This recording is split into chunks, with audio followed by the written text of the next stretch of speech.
మా భక్తి టీవీని ప్రోత్సహిస్తున్నటువంటి మా ప్రేక్షకులందరికీ ధన్యవాదాలు తెలియజేస్తూ ఉన్నాము. ఇంతవరకు మా ఛానల్‌ని సబ్స్క్రైబ్ చేసుకోని వాళ్ళు దయచేసి సబ్స్క్రైబ్ చేసుకోవలసిందిగా ఒక సూచన చేస్తూ ఉన్నాను. 2 ఆగస్ట్ నుంచి 8 ఆగస్టు వరకు గల కాలానికి రాశి ఫలితాలు ఏ విధంగా ఉన్నాయి తెలియచెప్పుకునే ముందర గ్రహస్థితులు, సమ్మేళనాలు, దృష్టులు వీటి యొక్క ముఖ్యాంశాలతో ప్రారంభించుకుందాం. వృషభ రాశిలో కుజుడు, మిథున రాశిలో బుధుడు, కర్కాటక రాశిలో గురువుగారు రవి, అలాగే సింహ రాశిలో కేతువు, కన్య రాశిలో శుక్రుడు, చంద్ర రాహులు ఇద్దరు కుంభరాశిలో, వక్రించిన శనిగారు మీన రాశిలో ఉంటూ ఉండగా వారాంతంలోకి వెళ్ళేటప్పటికి చంద్రుని యొక్క స్థితి సంచారము వృషభ రాశిలోకి వచ్చి ఉన్నది.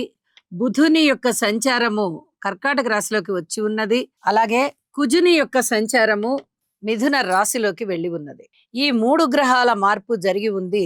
ఇక గ్రహ సమ్మేళనాల యొక్క ఫలితాలు ఏ విధంగా ఉన్నాయి అంటే, గురు రవిల కలయిక జరుగుతుంది. ఉచ్ఛలో ఉన్నటువంటి గురుగారు రవితో కలిసి ఉండడం ఇది మూఢమిని సూచిస్తూ ఉంటుంది. అయితే ఎటు ఆషాఢ మాసం జరుగుతోంది కాబట్టి ఈ మూఢమి ఈ శూన్యమాసంలో కలిసిపోయి ఉన్నది అని చెప్పి తెలియచేస్తూ ఉన్నాను. అలాగే గురువుగారు ఉచ్ఛలో ఉండడం అనేది దేశానికి చాలా చాలా మంచిది. క్షామం లేకుండా, కరువు కాటకాలు లేకుండా సుభిక్షమైనటువంటి వాతావరణాన్ని సూచిస్తూ ఉంటారు. అలాగే చంద్రుడు రాహువుతో కలిసి ఉన్న స్థితి కుంభరాశిలో ఉంటూ ఉండగా ఏదైనా భయం మనసుని పట్టుకుంటూ ఉంటుంది, అనుమానం పీడిస్తూ ఉంటుంది. ఎవరి మాట కూడా ఒక పట్టాన వినబుద్ధి కాదు. మనం అనుకున్నదే కరెక్టు, ఎదుటి వాళ్ళు మనని మోసం చేస్తున్నారేమో అనేటటువంటి ఆలోచనలు, అంటే భ్రమ గొలుపుతుందన్నమాట. మంచిగా ఉన్న వాళ్ళని ఆ మంచిని స్వీకరించనివ్వదు, చెడుగా ఉన్న వాళ్ళకి ఆ చెడుని స్వీకరించాలంటే భయం భయంగా ఉంటుంది. ఇది సరైనది కాదేమో అని అనిపించేటట్టుగా ఉంటుంది. ఇలా కొంచెం అభూతమైనటువంటి ఆ ఆలోచనల్లోకి వెళ్ళిపోతూ ఉంటారు. ప్రతి రాశి వారికి ఇది కొంచెం కనిపిస్తూ ఉంటుంది ఫలితం. అలాగే శుక్రాచార్యుల వారు నీచలో ఉన్నారు. భార్యాభర్తల మధ్య అన్యోన్యత విషయంలో గాని, ప్రేమ వ్యవహారాల విషయంలో గాని చాలా జాగ్రత్తగా ఉండాలి. అంతగా అనుకూలమైన పరిస్థితులు కాదు ఇది.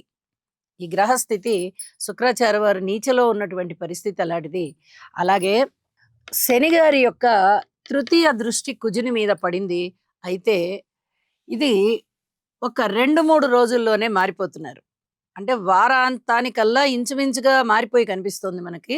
కానీ వార ప్రారంభంలోనే మారిపోతున్నారు కాబట్టి ఇది ఇంకా భయపడాల్సిన పని లేదు. చివరికి వచ్చేసారు కదా, చివరి డిగ్రీలోకి వచ్చేసారు కాబట్టి పూర్తిగా వృద్ధ గ్రహం అయిపోయి ఉంటుంది కుజగ్రహం. కాబట్టి భయపడాల్సిన పని లేదు. ఇక సప్తమ స్థాన దృష్టి నీచ శుక్రుని మీద పడుతోంది. అక్రమ సంబంధాలు, అలాగే ఈ ప్రేమ వ్యవహారాలలో అమ్మాయిలు అబ్బాయిల్ని మోసం చేశారనో, అబ్బాయిలు అమ్మాయిల్ని మోసం చేశారనో ఇలాంటివి కొంచెం ఇబ్బందికరమైన పరిస్థితులు ఉండడానికి అవకాశం ఉంది. జాగ్రత్తగా ఉండాల్సిన పరిస్థితే. ఈ గ్రహస్థితి అలాంటిది. ఇది చెప్పదగ్గ సూచన.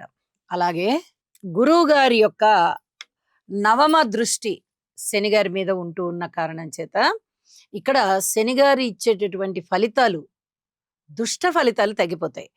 ముందే మీన రాశిలో ఉన్నారు, అది గురుక్షేత్రం కాబట్టి చాలా వరకు శనిగారి యొక్క దుష్ట ఫలితాలు ఉండబోవు. ఏదో నామమాత్రంగా కనిపిస్తూ ఉంటాయి.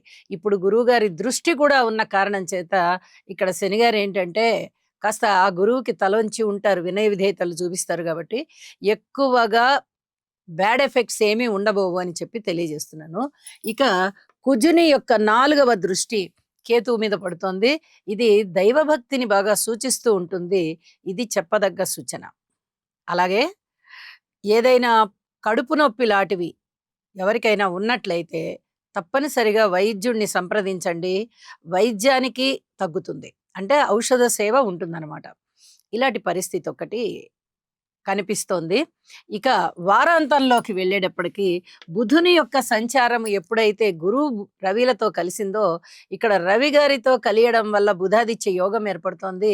గురువు గారితో కలియడం వల్ల అద్భుతమైనటువంటి జ్ఞాపక శక్తి కానీ, చదువులో బాగా ముందరికి వెళ్ళిపోవడం, విద్యార్థులు బ్రహ్మాండంగా ఉంటారు. కానీ వ్యాపార వ్యవహారాలు గాని ఇవన్నీ కూడా చాలా చాలా బావుంటాయి అని చెప్పి తెలియజేస్తున్నాను. ఇక రాశి ఫలితాల్లోకి వెళ్దాము. వృశ్చిక రాశి. వృశ్చిక రాశి వారికి ఈ 2 ఆగస్టు నుంచి 8 ఆగస్టు వరకు సమయాన్ని, కాలాన్ని, గ్రహస్థితులని పరిశీలన చేసినట్లయితే గురువు గారి యొక్క స్థితి సంచారము నవమంలో, అలాగే ఏకాదశంలో నీచలో ఉన్న శుక్రుని యొక్క సంచారము అనుకూలంగా ఉంది అని చెప్పొచ్చు. అయితే వివాహేతర సంబంధాల విషయాలలో మటుకు అధిక జాగ్రత్తలు తీసుకోవాల్సిందే. ఏదైనా ధనలాభాలున్నాయి, లేకపోతే వస్త్రలాభాలున్నాయి, వస్తు లాభాలున్నాయి అనుకున్నా వాటి వల్ల మళ్ళీ భవిష్యత్తులో ఇబ్బందులు ఉండడానికి అవకాశం ఉంటుంది కాబట్టి వీలైనంత వరకు ఈ లాభాలని నిరోధించండి. ఇప్పుడు ఎవ్వరి దగ్గర నుంచి ఏమీ కూడా ఆశించవద్దు. ఇది చాలా చెప్పదగినటువంటి సూచన. భార్యాభర్తల అన్యోన్యత విషయంలో కూడా జాగ్రత్తలు పాటించవలసి ఉంటుంది. అలాగే ఇక గురువుగారు నవమ స్థానంలో ఉన్నారు అంటే ఎంత బలం అంటే అంత బలం. 5వ దృష్టి చేత రాశిని చూస్తారు. రాశి బలోపేతం అవుతూ ఉంటుంది. మీరు సన్మాన సత్కారాలకి అర్హులవుతారు. అలాగే ధనము ఎక్కువగా మీకు ప్రాప్తిస్తుంది. కుటుంబ జీవితం బావుంటుంది. సంతానం గూడా కొంచెం తృప్తినిస్తారు అని చెప్పచ్చు. వివాహ జీవితం కూడా నిజానికి బావుండాలి. కానీ ఇక్కడ మిగతా గ్రహాల యొక్క అననుకూలత కారణం చేత వివాహ జీవితంలో చాలా జాగ్రత్తగా ఉండండి. వివాహాది శుభకార్యాలు కుదిరే వారికి మటుకు అనుకూలంగానే ఉంది. ఇది చెప్పదగినటువంటి సూచనగా తెలియజేస్తూ ఉన్నానండి. అలాగే విద్య బావుంటుంది.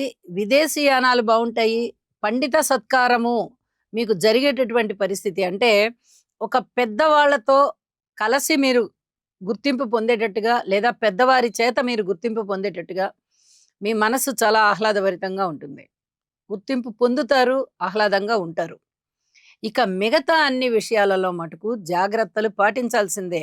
మాతృవర్గ రీత్యా పూర్తి జాగ్రత్తలు తీసుకోండి. మీరే మీ తల్లిగారికి సహాయమైనా చెయ్యండి. ఏదన్నా అండాదండగా ఉండడం, శారీరకమైనటువంటి బలహీనతతో ఉన్నటువంటి తల్లిగారికి ఏదన్నా కాస్త అండాదండగా ఉండడము, ఏదన్నా ఔషధాలు తెచ్చి ఇవ్వడము, ఏ రకమైన సహాయం వారు కోరినా మీరు చేయడానికి సంసిద్ధులుగా ఉండండి. ఇది మీకు చాలా వరకు ఆశీర్వాదాలవుతాయి. ఇది చాలా చెప్పదగినటువంటి సూచనగా తెలియజేస్తున్నాను. విద్యార్థులు కొంచెం కష్టపడాల్సిన పరిస్థితి. అన్నదమ్ముల సహాయ సహకారం బావుంది. అలా అని అతిగా ఆశించవద్దు. ఇక సంతాన విషయంలో పూర్వం కన్నా ఇప్పుడు మేలైన పరిస్థితులే ఏర్పడి ఉన్నాయి. రుణభారాల విషయంలో అంతగా ఏమీ రుణభారాలు తగ్గేటటువంటి పరిస్థితి లేదు.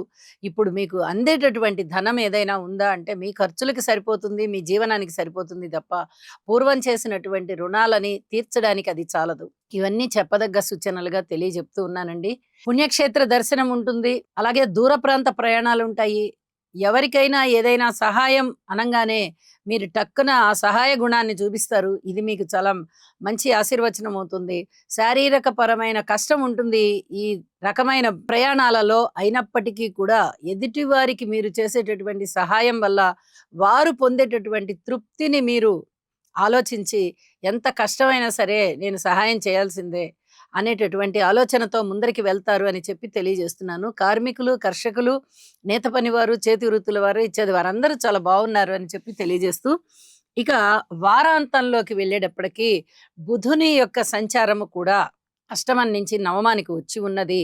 అలాగే చంద్రుని యొక్క సంచారము సప్తమానికి వచ్చి ఉన్నది అని చెప్పి తెలియజేస్తున్నాను. చంద్రుని వల్ల చాలా చాలా ఫలితాలు, మంచి శుభ ఫలితాలు కనిపిస్తూ ఉన్నాయి. మృష్టాన్న భోజనాలు చేస్తారు, వినోద కాలక్షేపాలు ఉంటాయి, శుభకార్యాలలో పాల్గొంటారు. అలాగే భార్యాభర్తల మధ్య అన్యోన్యత పెరుగుతుంది. అనేక విధాలుగా మీకు ప్రయోజనాలు బాగా కనిపిస్తూ ఉంటాయి. ఇవన్నీ కూడా మీకు మానసిక ఉల్లాసాన్ని పెంపొందించేవి అని చెప్పి తెలియజేస్తున్నాను. నవగ్రహ స్తోత్ర పారాయణాలు చెయ్యండి.